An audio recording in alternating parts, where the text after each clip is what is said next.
DElEd की आज की क्लास में आप सभी का स्वागत है। पिछली क्लास में हमने विद्युत आवेश के बारे में पढ़ा था और ये पढ़ा था कि जब दो विद्युत आवेशों को एक दूसरे के पास लाया जाता है तो वो एक दूसरे पर प्रतिकर्षण या आकर्षण का बल आरोपित करते हैं। तो प्रतिकर्षण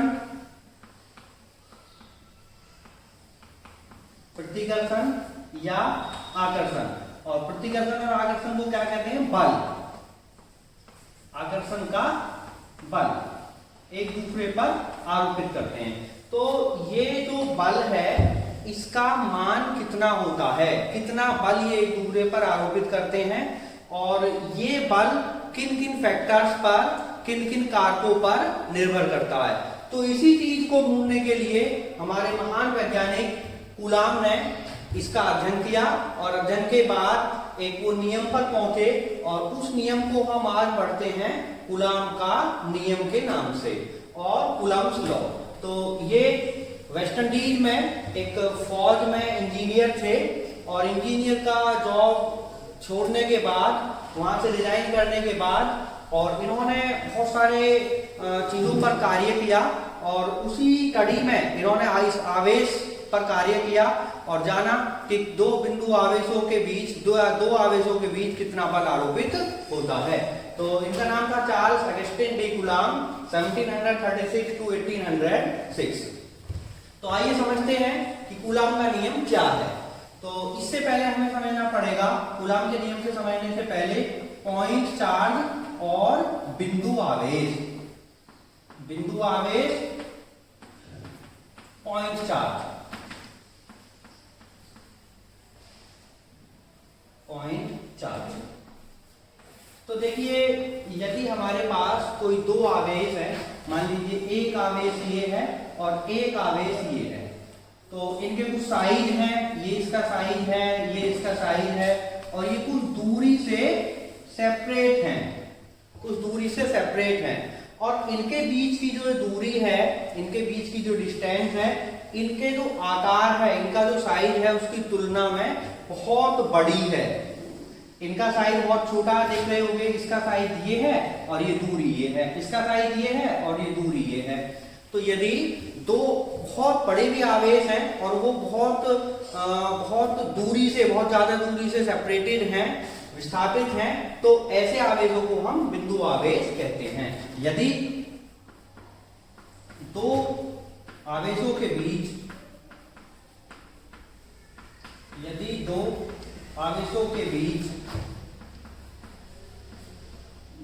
दूरी बहुत ज्यादा है,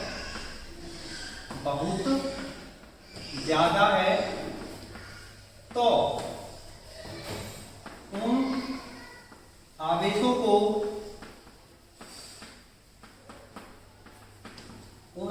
को बिंदु आवेश कहा जाता है। बिंदु आवेश कहा जाता है।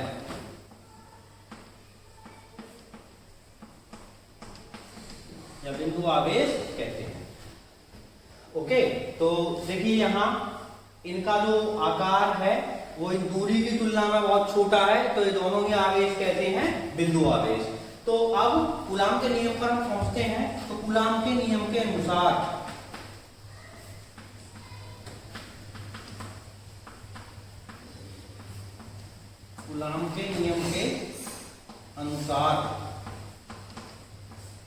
अब ये दो बिंदु आवेश हैं, एक का मान Q1 है और दूसरे का मान Q2 है और इनके बीच की दूरी D है,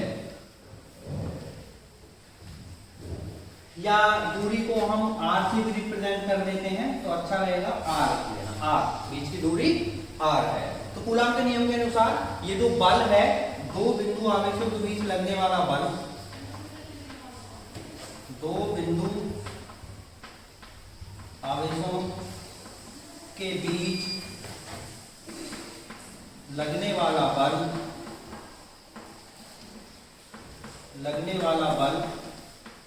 तो ये तीन बातों पर निर्भर करता है। तो पहला पॉइंट क्या है? आवेशों के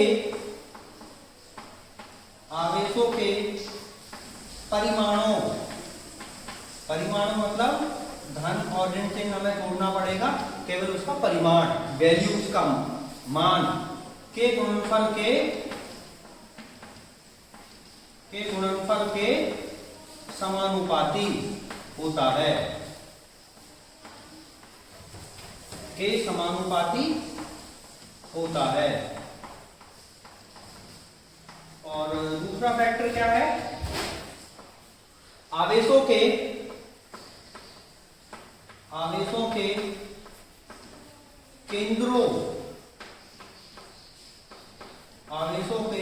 केंद्रों के बीच की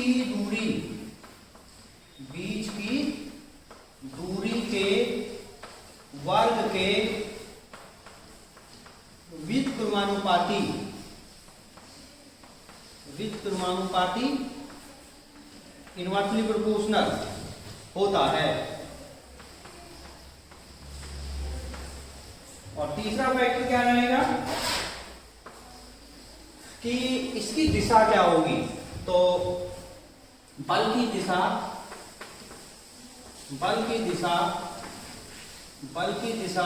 दोनों बिंदु आवेशों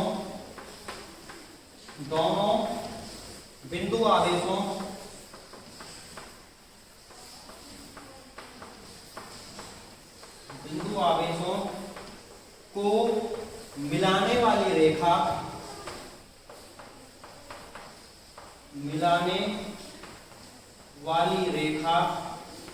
के अनुदिश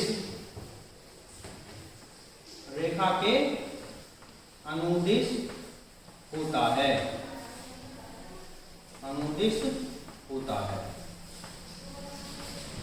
अर्थात कि या तो दिशा ऐसे होगी या दिशा ऐसे होगी, कुल मिलाकर जो बल की दिशा होनी है वो इस लाइन के, इस रेखा के अनुदिश होगी जो दोनों आवेशों को मिला रही है। तो अब आइए इसको गणितीय रूप में हम देखते हैं, गणितीय रूप में, मैथमेटिकल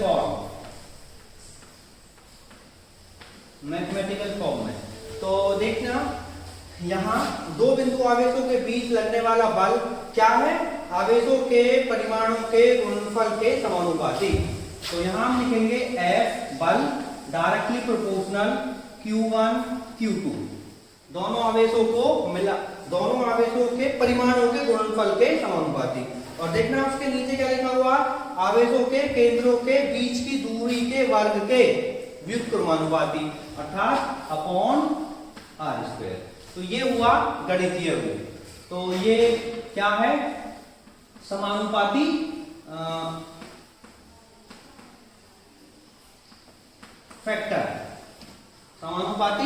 फैक्टर।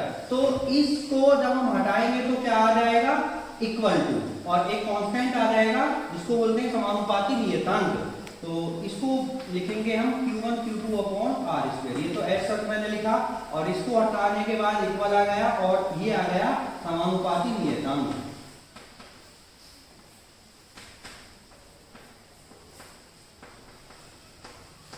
समानुपाती नियतांक। तो इस तरह से इसको हम लिखते हैं। इसका जो गणितीय मान होता है k का, वो होता है, ये आपको याद रखना होगा, 9 × 10⁹। तो ये मान भी हम यहाँ से लिख सकते हैं n बराबर 9 × 10⁹ Q1 Q2 अपॉन r²। तो ये दोनों ही, ये और ये किसके लिए हैं, कूलाम के नियम को निरूपित करते हैं। और मात्रक क्या होगा इसका, बल का मात्रक न्यूटन, कैपिटल N से भी इसको प्रदर्शित कर सकते हैं। अब आगे हमें देखना है कि एक कूलाम आवेश कितना होता है। तो नेक्स्ट मैं लेता हूं एक कूलाम की परिभाषा। एक कूलाम, तो देखिए यदि मैं इन दोनों आवेशों को ये लिखूं कि ये 1 कूलाम है, तो Q1 इक्वल्स Q2 और ये किसके इक्वल है, 1 कूलाम, C4 कूलाम, और इनके जो बीच की दूरी है वो 1 मीटर हो। तो इस तरह से ये दो आवेश हैं, ये Q1 है और ये Q2 है, ये भी 1 कूलम है और ये भी 1 कूलम है, और बीच की जो दूरी r लेते हैं वो 1 मीटर है। तो F बराबर कितना होगा, F इक्वल्स कितना होगा, देखना ये भी 1, ये भी 1, ये भी 1, तो कितना होगा 9 into 10 to the power 9 newton, 9 into 10 to the power 9 newton. तो एक कूलम आवेश किसको कहते हैं कि यदि दो आवेश एक टुकड़े से 1 मीटर की दूरी पर रखे हुए हैं और वो एक टुकड़े पर 9 into 10 to the power 9 newton का बल लगा रहे हैं, तो उन आवेशों का मान 1 कूलम होगा। यदि दो बिंदु आवेश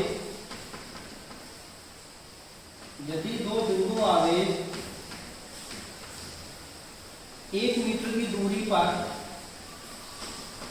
1 मीटर की दूरी पर रखे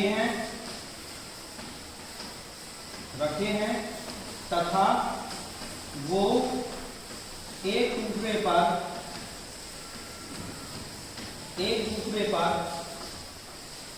1 न्यूटन का बल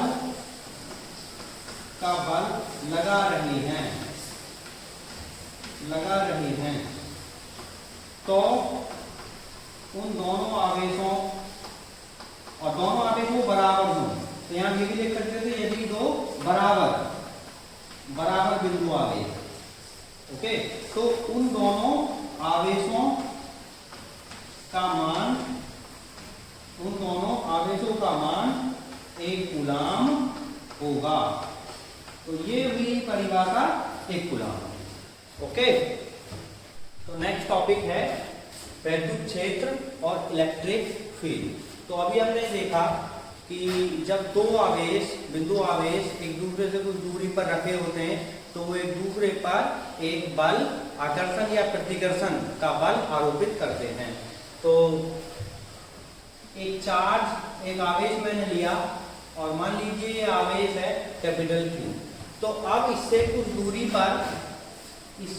दूरी पर एक यहाँ पर एक बिंदु है और इस बिंदु पर मैंने रखा एक आवेश Q।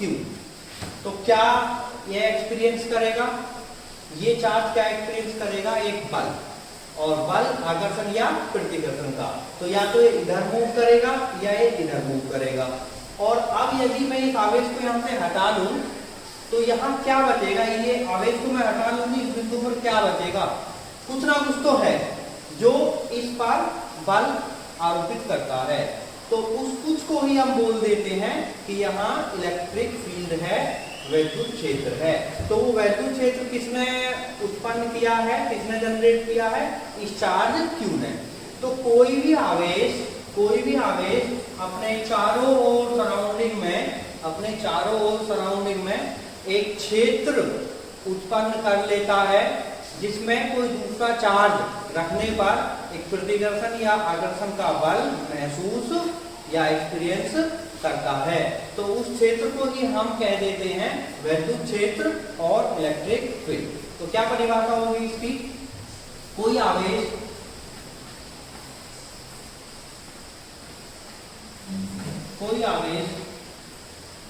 अपने चारों ओर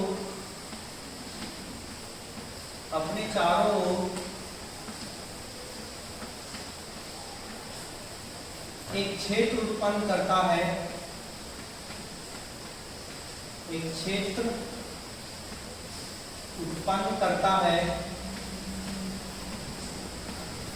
जिसमें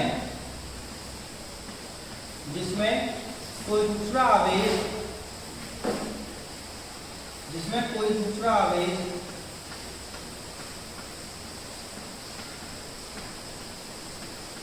आवेश एक बल का अनुभव करता है।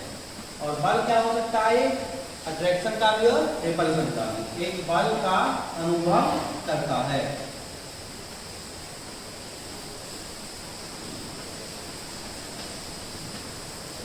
इस क्षेत्र को एक क्षेत्र उत्पन्न करता है और इस क्षेत्र को क्या कह देते हैं हम, वैद्युत क्षेत्र, कि ये इसका वैद्युत क्षेत्र है।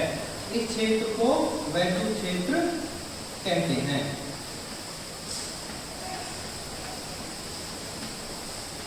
वैद्युत क्षेत्र कहते हैं। तो किसका वैद्युत क्षेत्र होगा? इस आवेश का। तो जिस आवेश का वैद्युत क्षेत्र हम देखते हैं उस आवेश को बोल देते हैं सोर्स चार्ज। सोर्स चार्ज और स्रोत आवेश। स्रोत आवेश। और जिस दूसरे चार्ज से हम देखते हैं कि यहाँ पर इसका क्षेत्र है या नहीं है, यहाँ पर वैद्युत क्षेत्र है या नहीं है, तो जिससे हम इसको चेक करते हैं उसको बोलते हैं हम टेस्ट चार्ज। और परीक्षण आवेश। परीक्षण आवेश ऐसा हम कहते हैं, टेस्ट चार्ज और परीक्षण आवेश। तो अब इस वैद्युत क्षेत्र का मान कितना है, यहाँ पर कितना मान होगा, यहाँ पर कितना, यहाँ पर कितना, यहाँ पर कितना, तो हम ये भी ज्ञात कर सकते हैं कि कितना मान होगा। तो उसको हम बोलते हैं वैद्युत क्षेत्र की तीव्रता। वैद्युत क्षेत्र की तीव्रता, या कई सारे राइटर्स अपने बुक में लिखते हैं इसको वैद्युत क्षेत्र, और कई सारे राइटर्स अपने बुक में लिखते हैं वैद्युत क्षेत्र की तीव्रता। तो वैद्युत क्षेत्र की तीव्रता ज्ञात करने के लिए हम यहाँ पर लेते हैं Q का वैल्यू जो एक चार्ज था +1 कूलम, और +1 कूलम को बोलते हैं एकांक धनावेश। एकांक धनावेश। एकांक धनावेश। और एकांक धनावेश पर जो भी ये चार्ज सोर्स आवेश, स्रोत आवेश, जो बल इस पर अप्लाई करेगा, जो बल आरोपित करेगा इस एकांक धनावेश पर, इस बिंदु पर होगा वो वैद्युत क्षेत्र की तीव्रता। तो नेक्स्ट टॉपिक यही है, वैद्युत क्षेत्र की तीव्रता। वैद्युत या विद्युत वो एक ही बात है, वैद्युत क्षेत्र की तीव्रता। दोनों शब्दों में कोई अंतर नहीं है, चाहे तो आप वैद्युत क्षेत्र बोलिए या विद्युत क्षेत्र बोलिए, तो उससे कोई फर्क नहीं पड़ेगा। तो वैद्युत क्षेत्र की तीव्रता, किसी विद्युत क्षेत्र में, किसी विद्युत क्षेत्र में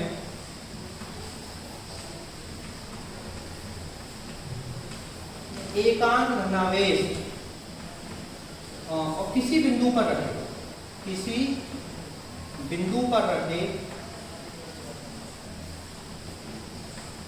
किसी विद्युत क्षेत्र में किसी बिंदु पर रखे एकांक धनावेश, एकांक धनावेश पर लगने वाले बल को, पर लगने वाले बल को विद्युत क्षेत्र कहते हैं, या वैद्युत क्षेत्र की तीव्रता कहते हैं। वैद्युत क्षेत्र की तीव्रता कहते हैं। इसे E से प्रदर्शित करते हैं, E से प्रदर्शित करते हैं, तथा यह एक सदिश राशि है। यह एक सदिश राशि है, सदिश राशि है।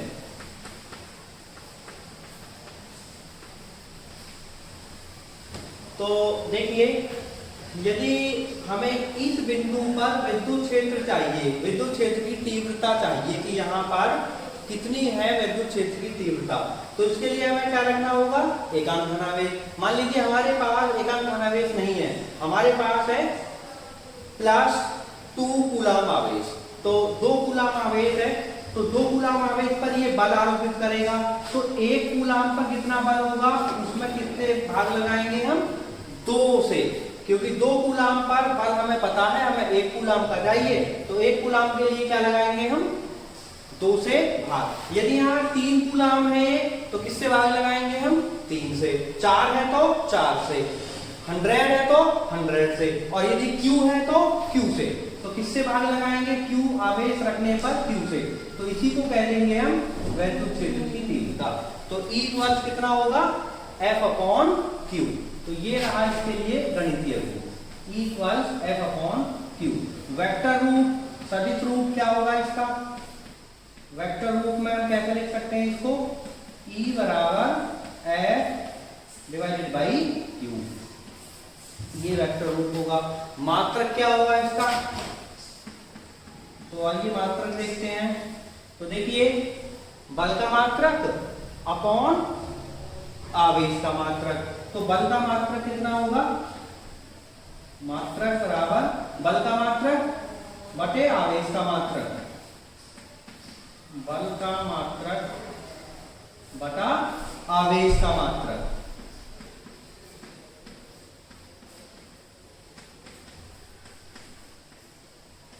तो बराबर बल का मात्रक कितना होता है? न्यूटन, और आवेश का कूलाम। तो क्या हुआ? न्यूटन पर कूलाम। इस तरह से भी लिख सकते हैं इसको, न्यूटन पर कूलाम। और इसका जो ये मात्रक है इलेक्ट्रिक फील्ड का, विद्युत क्षेत्र का, न्यूटन पर कूलाम, और यही इसका एसआई मात्रक भी है, यही इसका एसआई मात्रक भी है। नेक्स्ट टॉपिक, विद्युत विभव तथा विद्युत विभवांतर, electric potential and electric potential difference.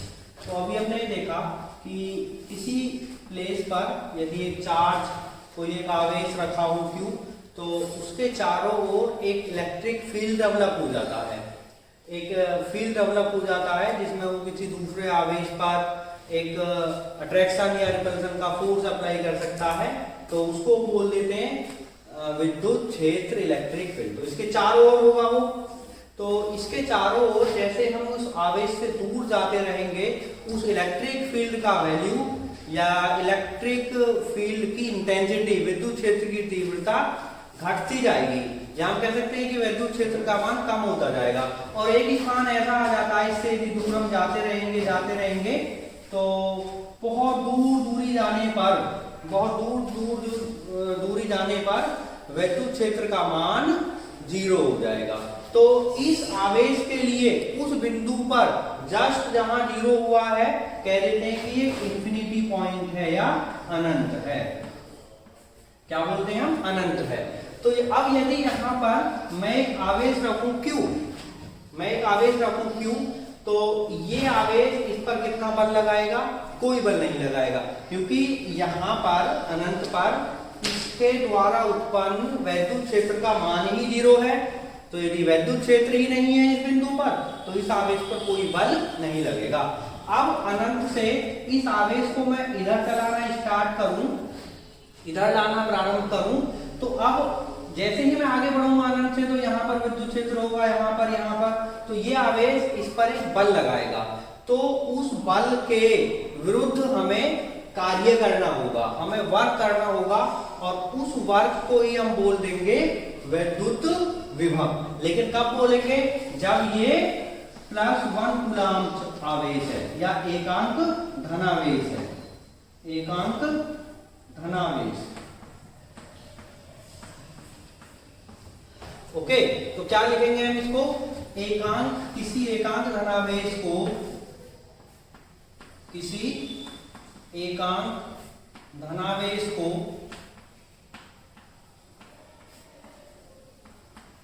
अनंत से वैद्युत क्षेत्र में, अनंत से वैद्युत क्षेत्र में किसी बिंदु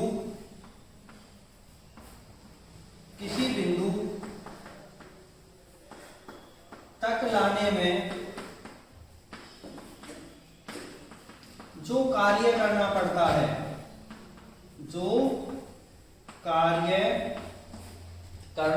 है, उसे उस बिंदु पर, जिस बिंदु पर लेकर आए हैं उस बिंदु पर, उसे उस बिंदु पर विद्युत विभव कहते हैं, विद्युत विभव कहते हैं।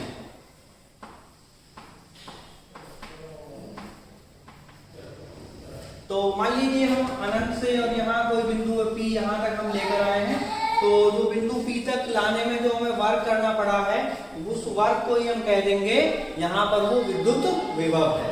इसे कैपिटल बी से प्रदर्शित करते हैं,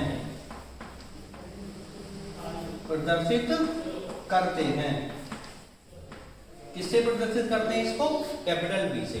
अच्छा, यदि हमारे पास हम क्यू कूलाम आवेश को लेकर आ रहे हैं तो हमें जो वर्क करना होगा वो डब्ल्यू वर्क करना पड़ा और हमें चाहिए एकांक कूलाम के लिए। तो यदि उस वर्क में डब्ल्यू में मैं भाग लगा दूं इस क्यू से तो आ जाएगा वो एकांक धनावेश के लिए वर्क। तो एकांक धनावेश के लिए जो वर्क करना पड़ता है बाय डेफिनेशन उसको कह देते हैं हम विद्युत विभव और इससे प्रदर्शित करते हैं V से। तो V पल्स, ये इसका गणितीय रूप हुआ V pulse W upon Q, कार्य अपॉन आवेश। तो इसका मात्रक कितना होगा? मात्रक V का मात्रक होगा W का मात्रक अपॉन Q का मात्रक। तो V का मात्रक बराबर W का मात्रक अपॉन Q का मात्रक बराबर। तो W का मात्रक कितना होता है हम जानते हैं, जूल, और आवेश का Q का कूलाम। तो कितना हुआ? जूल पर कूलाम। इसका ऐसा ही मात्रक होता है और ऐसा ही मात्रक होता है वोल्ट, और उसको हम डिनोट करते हैं कैपिटल V से। और इन दोनों में एक रिलेशन होता है 1 जूल पर कूलाम इक्वल्स 1 वोल्ट। तो जूल पर कूलाम को ही हम क्या कह देते हैं? वोल्ट। अब आगे लेते हैं हम दूसरा डेफिनेशन, विद्युत विभवांतर।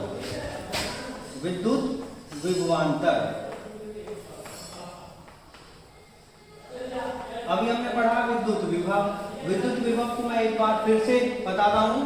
अनंत से किसी एकांक धनावेश को विद्युत क्षेत्र में किसी बिंदु तक लाने में जो वर्क करना पड़ता है उसे ही उस बिंदु पर विद्युत विभव कहते हैं। जैसे अनंत से एकांक धनावेश को हम P पर लेकर आए तो जो वर्क करना पड़ा उसको बोला हमने इस बिंदु P पर विद्युत विभव। तो अब मान लीजिए विद्युत क्षेत्र में ही हम स्थित हैं और एक बिंदु ये P है और एक बिंदु ये Q है। Okay, it is not Q, R, क्योंकि Q तो आवेश है यहाँ पर। तो P से R तक हमने चार्ज को मूव कराया, लेकर आए, तो तब भी हमें वर्क करना होगा। इस एकांक धनावेश को लेकर आ रहे हैं विद्युत क्षेत्र में P से R तक, तो तब भी हमें वर्क करना होगा। तो उस वर्क को बोल देते हैं विद्युत विभवांतर। विद्युत विभव का अंतर, यहाँ पर विभव और यहाँ पर विभव, इन दोनों का अंतर। तो इसको कैसे डिफाइन करेंगे? किसी विद्युत क्षेत्र में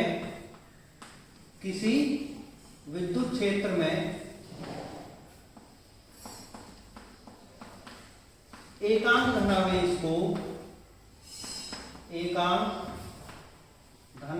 को एक बिंदु से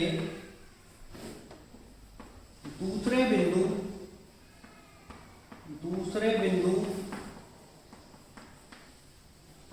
तक लाने में जो कार्य करना पड़ता है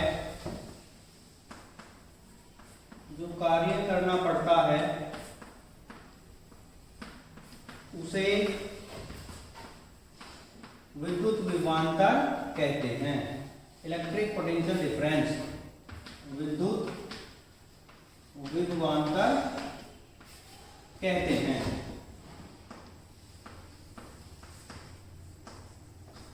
विद्युत विभव को किससे प्रदर्शित करते हैं? V से, और क्योंकि ये विभव का अंतर है तो इसे डेल्टा V से प्रदर्शित करते हैं। इसे डेल्टा V से प्रदर्शित करते हैं।